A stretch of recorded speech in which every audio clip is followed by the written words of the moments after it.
invasion of Normandy, the largest amphibious military operation in history, began on June 5, 1944, as 23,000 American and British paratroopers made a night drop into German-occupied France.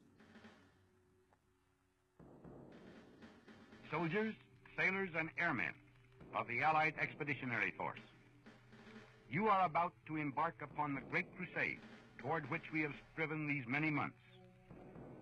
The eyes of the world are upon you.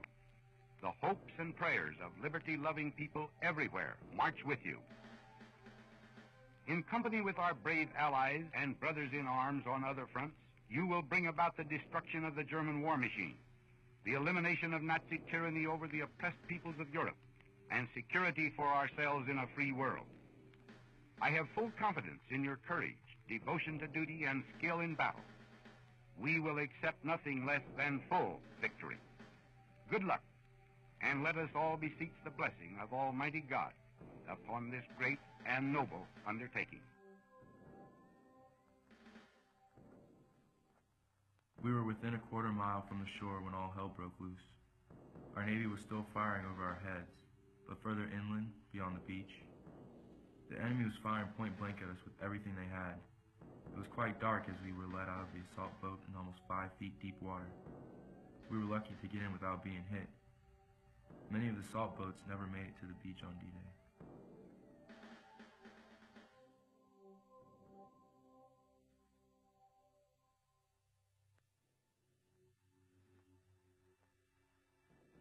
The 167th Signal Photographic Company landed in France in September 1944. Assigned to the 12th Army Group, the 167th was split into detachments and ordered to document combat and activity behind the lines. In 1944, half of all photographs published in American newspapers, magazines, and books about the war were shot by Signal Corps photographers. We crossed and landed. We could see the signs of war, but just very quickly went through the countryside. And it was a first experience seeing Europe for a young guy. Paris had been liberated, and we were able to go 2 or 3 times. When we got there, there were no lights. It was just starting to come back to life a little bit. The shops were starting to open up. Then we went into Verdun and joined units, and from there most of my photo action originated. J.M. Heslop, U.S. Army Signal Corps.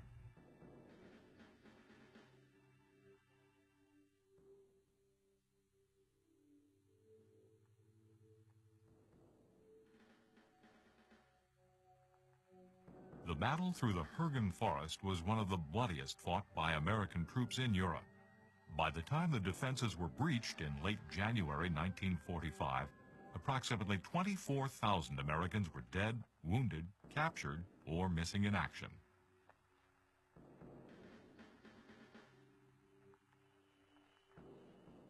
The dark of night in the forest was almost beyond description. A man couldn't even step out of his foxhole to relieve himself without any certainty that he would find his way back. Trees less than 5 feet away were not visible. It was not possible to throw a grenade at night without fear that it would bounce off a tree and come back into the foxhole. Resourceful GIs overcame this problem by placing stones on the edge of the hole in daylight so they could tell by feel the direction of a safe throwing lane in the dark.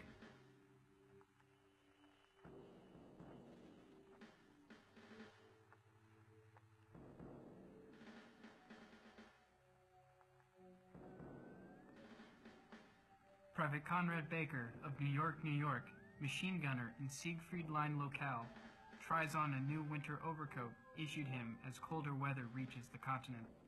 U.S. Army Signal Corps, October 10, 1944.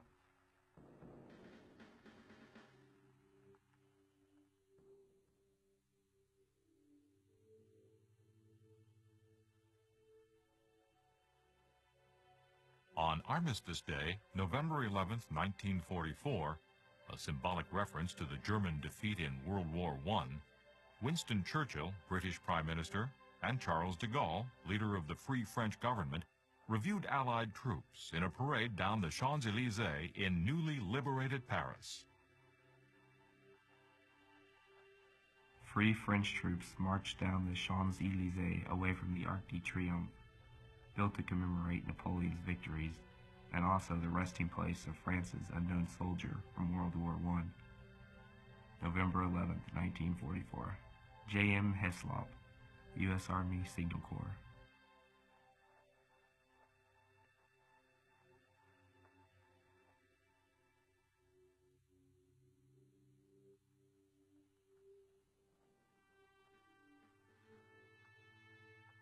As the Allies continued to batter Germany's western border in late 1944, the Germans launched a surprise counteroffensive in eastern Belgium's Ardennes forest. More than 1 million men were engaged, the U.S. suffering 81,000 casualties, while the Germans lost 120,000 men.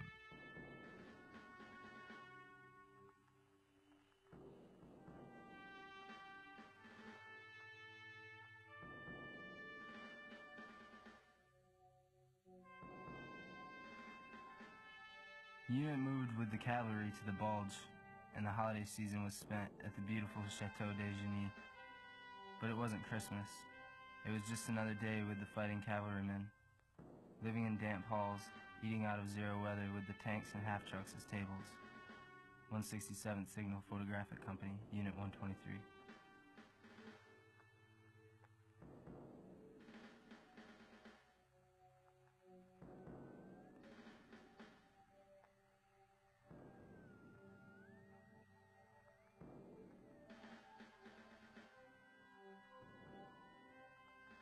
German snipers discovered on the outskirts of the newly captured town of Beth, Belgium.